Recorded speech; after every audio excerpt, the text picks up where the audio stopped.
Magandang araw po. Ito po ang sublimation printer ng 888 Bacolod. Yan. Wala po ito nagamit. So, yan po yung printer header yan.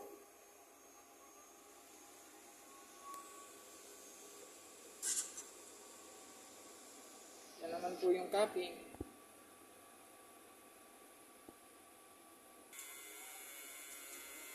Head clean.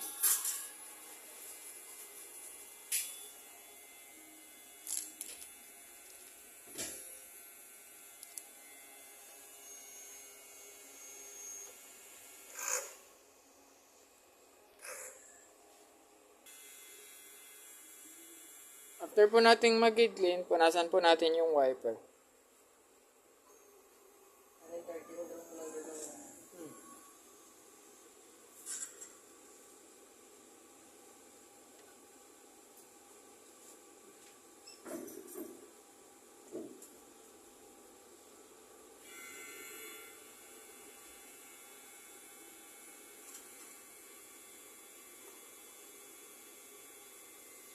Mag-head clean naman po tayo.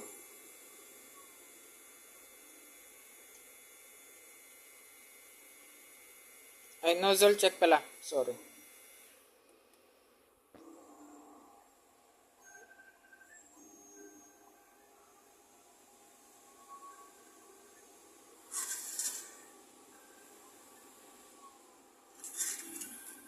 Yan naman po ang output ng aking nozzle check.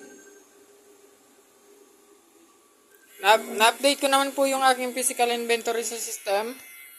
Then, ito naman po yung aking waste tank. Yan naman po yung AVR. Yan naman din yung ground wire. Yung ink tank area with label na po.